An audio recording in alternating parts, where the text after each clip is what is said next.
Hey guys, welcome to this edition of the LA Sports Hub podcast. We're relaunching the podcast episodes, going to have great guests bi-weekly, and we have our first guest joining the show.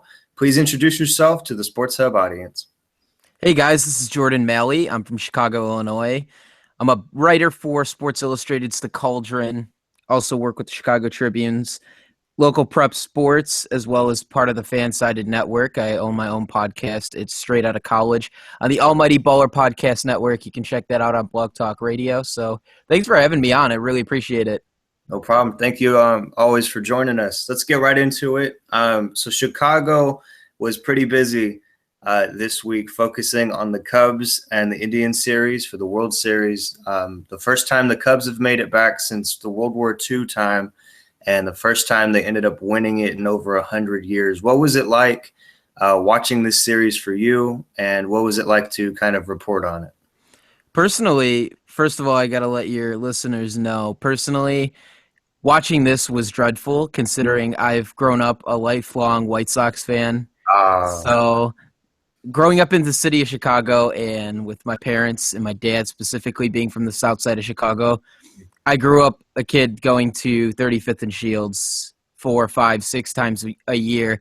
I watched them win it in 2005, and so to kind of watch the Cubs do it now was really interesting, and it was a good time to reminisce on kind of how I felt when the Sox won it in 2005. And this is more than a long time coming for the Chicago Cubs, and this team. Honestly, I said this to a lot of people. That Game 7 of the World Series was literally summing up the season for the Cubs. I mean, David Ross hits a home run.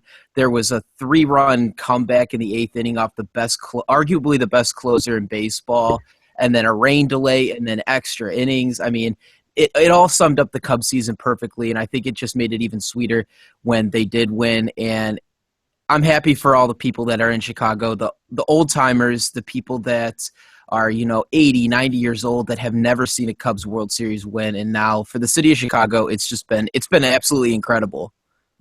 Do you think this is a one-and-done miracle season? I mean, the Cubs are pretty good. The roster they have obviously got them to where they were this season. But should Cubs fans be getting their hopes up for next year? I think that they're going to contend for a really long time, honestly.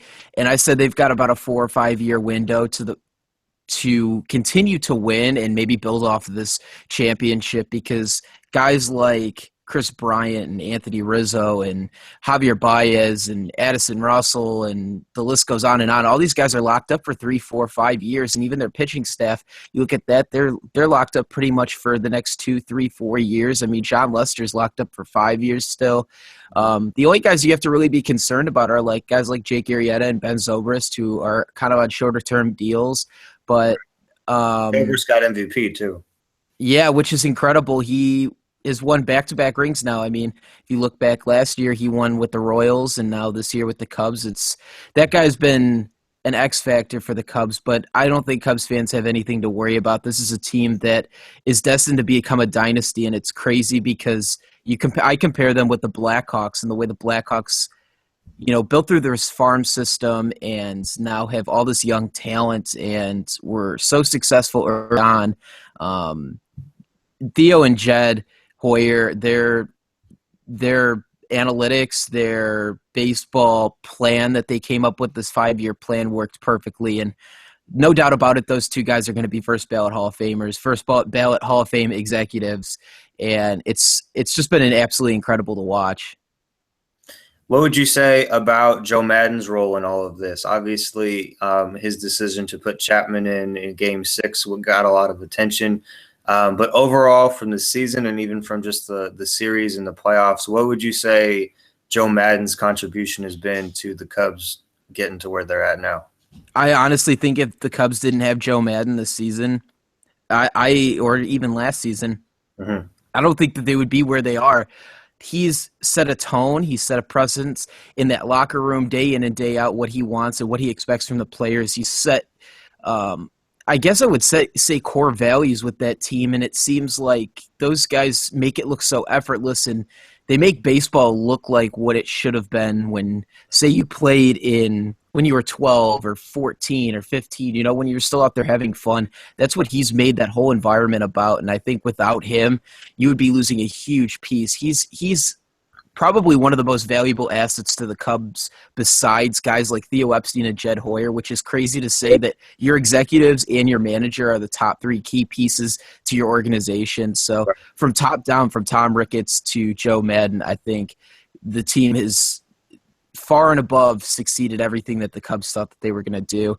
And then no doubt between the players, I mean, look at Kyle Schwarber. He didn't play for a whole season, comes back in the World Series and has 7-8 hits. I mean, he had a 3-hit night the other night. The guy's truly incredible. The team is outstanding, and honestly, they went through a ton, winning 103 games, having a ton of pressure on them in the playoffs, and now to come full circle and win it after 108 years, pretty special for the city of Chicago. Now let's switch real quick to the team that they played against. I want to ask you, are the Indians the kind of team that can come back like the Cubs did? I mean, both teams had historically good seasons for their club. Both tried to end really long World Series droughts, and the Indians choked into a 3-1 lead and eventually in a Game 7. So we think that Chicago can make it back to that, but is Cleveland in the same boat? Honestly, I think Cleveland is set up for the future too. You look at their pitching rotation. I mean, they've got Kluber, Bauer, Danny Salazar, and Carlos Carrasco, who all guys, Carlos Carrasco and Danny Salazar both were injured, weren't really factored into the rotation. I mean, we saw Danny Salazar a little bit in the World Series coming in to pick up some garbage innings when the Cubs were up 7-2 in the Game 6. But I think their rotation and then the core young guys that they have too. I mean, Francisco Lindor, Carlos Santana, even Jose Ramirez. I think all these guys are just huge factors for this Cleveland Indians team, and I think they're going to be good for a long time too. And they've got Andrew Miller and Craig Allen locked up in that bullpen for another 3 or 4 years. So the Indians are going to be good again next year, and it'll be interesting to see if they go out and get any pieces to kind of add to this team. But I honestly didn't have them even making it past the first round in the playoffs. I thought Boston was going to sweep them. They surprised a lot of people, and I think Corey Kluber put the team on his back with the type of performances he had in the playoffs, and then having to pitch 3 games in the World Series on short rest was pretty incredible too. I don't blame him for Game 7 either. The guy went out there and pitched his 3rd start in 10 days, and you don't really see that after 162 games plus playoffs. So he did all that he could, but he was just gassed at the end. But this Indians team is going to be hanging around for the next few years. And then last question before we switch to basketball. So the Indians and Cubs, they're pretty stacked for the future. What do you think this Game 7 did for the game of baseball? It was the most watched game in over 20 years and excited a lot of fans. And like you were saying earlier, it had a little bit of everything. But what did it do for the game itself? It's pretty incredible. I was telling a lot of people that during the season, people maybe call baseball boring. It runs too slow. The season's too long. There's no real excitement. And for me, being a baseball fan my whole entire life, I tell people, wait till the playoffs. The playoffs are literally ridiculous. Anything can happen. And we literally saw that in Game 7. Down 3 runs, Indians come up, they score a run, and then Rajai Davis hits a 2-run home run off of Aroldis Chapman. Like, that's unscripted. Part of the game. It's that home run off Chap. Unbelievably crazy and unscripted. Anything can happen in the playoffs, in the MLB playoffs, and it's so different from any other playoffs setup and style. There's a series where in the NBA, I feel like in the NBA there's more command over a series, although we saw in Golden State and Cleveland there should have been a lot more command by Golden State. However, this Game 7, probably the best game ever played in baseball. I mean, high stakes, 2 teams that hadn't won the World Series in the 2 longest droughts in baseball. I mean, everything was matched up perfectly, and Sports Illustrated put it the best when they said the Chicago Cubs were the last great American sports story to happen, and it just happened. So it's going to be pretty incredible. The parade's going on today right as we are recording this, actually. Starts at 10 a.m., goes from Wrigley to Grant Park in the city. I am imagining there was 2 million people for the Blackhawks parade. There was 2 million people for the Chicago White Sox parade in '05. I'm imagining double that. There's probably going to be about 4 million people down in the city today. It's going to be absolutely nuts. Gotta party while they can, right? Yeah, seriously, keep the party going. All right, let's switch it up real quick to basketball and just kind of get your thoughts on the Chicago Bulls. The new look Bulls. They have Rondo. They traded Rose to New York. They also added Dwayne Wade as some of the big names in the offseason. And to a lot of people's surprise, they're 3-1. Give us kind of your breakdown of how the Bulls have gotten a good start on the season and how you see that playing out over 82 games. Well, first of all, the Bulls are 3-1 because they're shooting the three ball way above average. I mean, Dwayne Wade, I think in the first couple games was something like 7 for 11 from three, and Jimmy Butler was like 8 for 12 from three. So to me, that isn't the norm, and that's not going to be the norm for 82 games. They've been playing phenomenal pace and space offense, kind of like what Fred Hoiberg ran at Iowa State, and I think that's what he wanted to run last year, but the players and the pieces just didn't fit. I mean, Rose still wanted to command the offense, and I'm so glad they traded Rose, to be honest with you, and Joakim Noah was a great piece, and I loved him in Chicago, and a lot of Chicago fans really did love him too, but it was time to move on, honestly, and I think a big key for this team is to stay healthy and continue to play team basketball. And without being able to play team basketball, there's going to be a lot of problems on this team. Another player that I thought has been playing really well is from that Derrick Rose trade. That dude can straight up grab boards. He's been commanding underneath the rim unbelievably. Between him and then Rondo, with the amount of assists he's getting a game, I think he had 14 the other night. He had 17 in one game. So he's been very interesting to watch.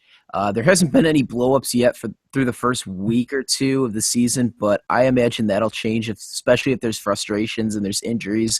They go on a losing streak. Something might give. I'm still not buying into this team being a top 3 seed in the East. I had them at the beginning of the season maybe being a 6-7 seed along with the Knicks at the 6-7-8 seed, somewhere there. I think they're shooting at a high percentage right now, which I think is going to regress back to the norm. This team still, I believe, is probably going to win between 40 and 45 games if they're lucky.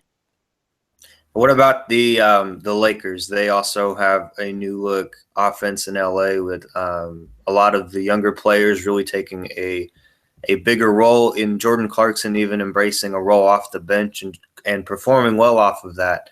What would you say to how the Lakers have started the season? Yeah, I like this Lakers team a lot, actually. D'Angelo Russell, I think people undervalued him coming out of college, and I got to watch him play at Ohio State when I was at Indiana, covering Indiana's basketball team. I got to watch him in college, and he was just an incredible talent. I think people undervalued him a ton. Julius Randle coming off that major injury, he's only 21 years old. This team is a lot of young core guys. Brandon Ingram, I think, was by far the best pick. I think he's going to be even better than Ben Simmons is. I'd like to see him put on a little bit of weight and, kind of strengthen himself up a little bit. The dude is so tiny. I mean, 6'9", 190 is pretty crazy. But this team's set up for the future. The only thing I didn't really understand in free agency over the summer was the signing of Timothy Mozgov for the amount of money they gave him. And then Luol Deng with that signing too. I didn't really understand the money from there, but maybe you can explain it a little bit better for me. With Luol Deng making 18 million and then Timothy Mozgov making 16 million when you want to build around a young core. I don't know if that's setting up for something bigger down the line, waiting for these players to develop, but a lot of really young, good pieces for this Lakers team moving forward. Mm-hmm. You mentioned Brandon Ingram. You see him being better than Ben Simmons. I was just curious as a follow-up, why do you think that is when you compare the two? I think, first of all, Brandon Ingram's a way better shooter than Ben Simmons is, and that's kind of what the argument was when he was coming out of college.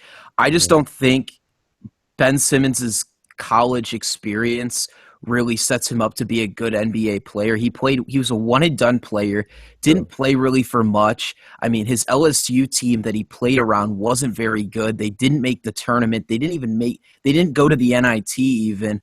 I mean, he had no exposure to like high intensity, big game situations. He was just kind of, hey, Ben Simmons, go out there and do your thing, score 25 points for us, and maybe we won't get blown out. Whereas Brandon Ingram played around a lot of really good players in Duke and played for one of the best coaches, probably one of the greatest coaches of all time, in Mike Krzyzewski. So I think that's going to translate a lot better. The only question mark I have for Brandon Ingram is his size, or as far as like weight. I think he needs to put on 25 pounds at least to be that kind of explosive, strong strength to the basket. We'll see. Time will tell. And honestly, both guys are only 19 years old, so a lot of the development will happen.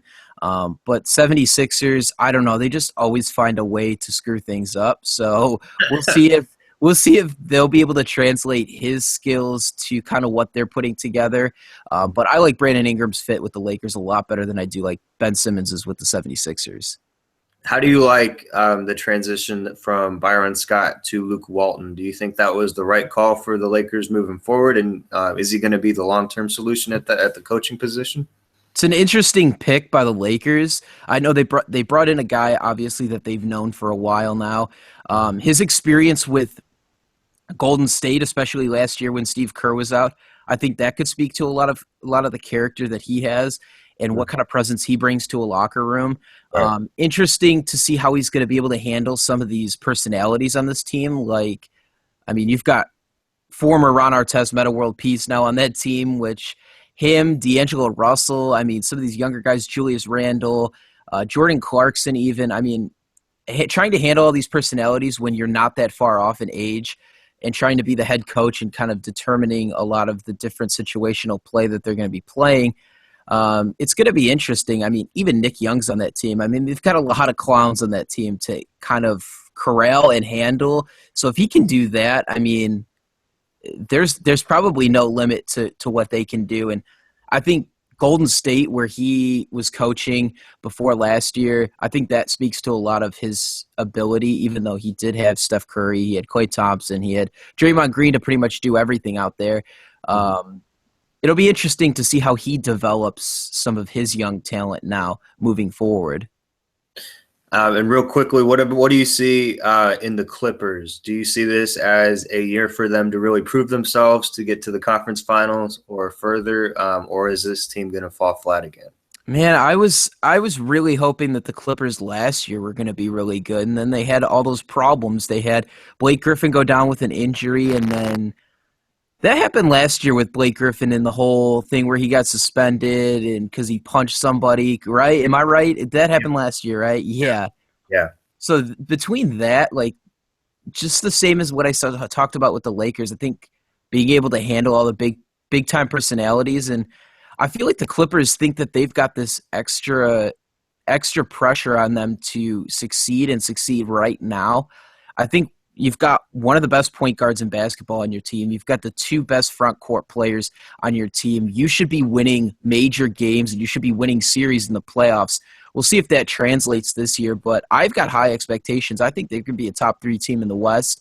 And watching DeAndre Jordan play, I don't know if anybody's seen him live. I don't know if any of your fans go to Clippers games a lot, but if you haven't, go out and go see DeAndre Jordan live. Go see Blake Griffin live. They are 48 minutes of pure entertainment, like throwing the lob passes, the dunks. It literally never gets old. If they can continue to do that, I want them to find one more shooter too. I think JJ Redick needs some help with the outside shooting. I think besides him, they don't really have all that much. Maybe, I mean, talk about maybe Crawford a little bit, but I'd like to see them go out and land another, knockdown 3-point shooter, a guy that can put 15 up off the bench.